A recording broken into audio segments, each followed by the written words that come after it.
الصلاة والسلام علیکہ یا سیدی یا رسول اللہ وعلی آلک و صحابک یا نبی اللہ۔ لاکھوں درود کروڑوں درود رحمت جو جہاں حضرت محمد مصطفیٰ صلی اللہ علیہ وآلہ وسلم پہ۔ ماہ شوال جو کہ عید یکم شوال سے شروع ہو گیا ہے۔ عید ہم نے منا لی۔ عید کے بعد ماہ شوال جو ہے اس کی فضیلت کیا ہے؟ حضرت ابو ایوب انصاری رضی اللہ تعالی عنہ سے روایت ہے کہ رسول کریم صلی اللہ علیہ وسلم نے فرمایا، جس نے ماہ رمضان کے روزے رکھے اس کے بعد شوال کے مہینے میں 6 نفلی روزے رکھے تو گویا اس نے ہمیشہ روزے رکھ لیے۔ یہ جو ہے ماہ شوال کے روزوں کا ذکر حدیث میں باضابطہ منشن ہے، تو ماہ شوال کے 6 روزوں کی یہ فضیلت ہے۔ جس نے رمضان کے پورے مہینے کے روزے رکھے اس کے بعد یعنی عید کے دن کو چھوڑ کے اس کے بعد اگر 6 روزے مسلسل یا بیچ میں گیپ چھوڑ کے بھی رکھ سکتا ہے بندہ تو رکھ لیے، تو اس نے کیا پا لیا؟ گویا کہ 6 نفلی روزے رکھے اس نے ہمیشہ کے روزے پا لیے، یعنی اس نے ہمیشہ پوری سال کے روزے رکھنے کی فضیلت حاصل کر لی۔ عبداللہ بن عمر رضی اللہ تعالی عنہ سے روایت کرتے ہیں کہ سید الانبیاء دو جہان کائنات سرور کونین صلی اللہ علیہ وسلم نے فرمایا، جس نے رمضان کے روزے اور اس کے بعد شوال میں 6 روزے رکھے وہ اپنے گناہوں سے ایسے پاک ہو گیا جیسے ماں کے پیٹ سے ابھی پیدا ہوا ہے۔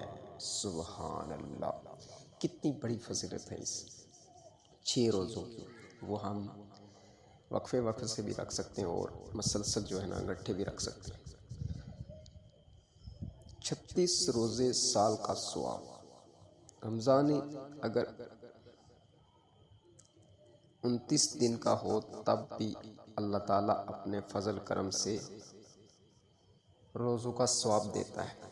36 روزے سال کا ثواب، یعنی اس میں اگر ہم نے 30 رکھے ہیں تو 6 اور رکھیں گے تو 36 ہو جائیں گے، وہ نفلی ہو گئی، یہ فرضی روزے تھے۔ تو رمضان اگر 29 دن کا ہو تب بھی اللہ تعالیٰ اپنے فضل کرم سے 30 روزوں کا ثواب دیتا ہے، اور شوال کے 6 روزے شامل کرنے کے بعد روزوں کی تعداد 36 ہو جاتی ہے، اور اللہ تعالیٰ کے قیمان اور قانون کے مطابق ایک نیکی کا ثواب 10 گنا کے مطابق ہے۔ 36 روزوں کا ثواب 10 گنا کے حساب 360 روزوں کے برابر ہو جاتا ہے، اور پورے سال کے دن 360 سے کم ہی ہوتے ہیں۔ لہذا جس نے پورے رمضان مبارک کے روزے کے بعد شوال میں 6 نفلی روزے رکھے اور اس سے حساب سے 360 روزوں کے ثواب کا مستحق ہو گیا، اجر و ثواب پا لیا۔ لہذا ایسے ہی ہوا جیسے کوئی بندہ سال کے اندر 360 دن میں مسلسل روزے رکھتا ہے۔ تو رب کائنات نے کتنا بڑا ہمارے لیے ثواب اور جو ہے بابرکت مہینہ پیدا کیا۔ ہمارے کہ شوال کے 6 روزے شوال کے مہینے میں کسی بھی دن رکھے جا سکتے ہیں، لگاتار رکھنا کوئی ضروری نہیں ہے، اور نہ ہی عید کے دوسرے دن سے شروع کرنا لازمی یا ضروری ہے، بلکہ پورے مہینے میں کسی بھی دن رکھے جا سکتے ہیں۔ یعنی آپ نے ماہ شوال کے یکم سے اگر آپ نے کوئی روزہ نہیں رکھا تو آپ درمیان میں سے بھی رکھ سکتے ہیں، یعنی رمضان کے بعد جو مہینہ آتا ہے شوال کا عید کے بعد سے شروع ہوتا ہے، اس کے 30 تاریخ سے پہلے آپ رمضان شوال کے 6 روزے مکمل کر سکتے ہیں۔ نمبر 2، اگر شوال کا روزہ رکھ کر کسی نے توڑ دیا تو صرف قضا لازم آئے گی، اس کے بدلے میں 1 روزہ رکھنا ہوگا۔ مسئلہ نمبر 3 ہے، جس کے رمضان کے فرض روزوں میں کچھ چھوٹ گئے ہیں تو وہ نفلی روزوں کے بجائے فرض روزوں کی پہلی قضا کرے، لیکن اگر اس نے نفلی روزوں کی نیت کی تو نفلی ادا ہو جائے گا۔ یعنی مسئلہ نمبر 3 ہے کہ اگر آپ نے ماہ سیام کے اندر کوئی بھی روزہ ترک کیا یعنی چھوڑ دیا یا نہیں رکھا تو پہلے اس کی قضا آپ کریں گے جو واجب ہے، اس کے بعد آپ نفلی روزے رکھ سکتے ہیں۔ رمضان کے روزوں کی قضا میں ساتھ نفل کی نیت کرنا درست نہیں، کیونکہ فرض کے ساتھ کوئی نیت جمع نہیں کر سکتے۔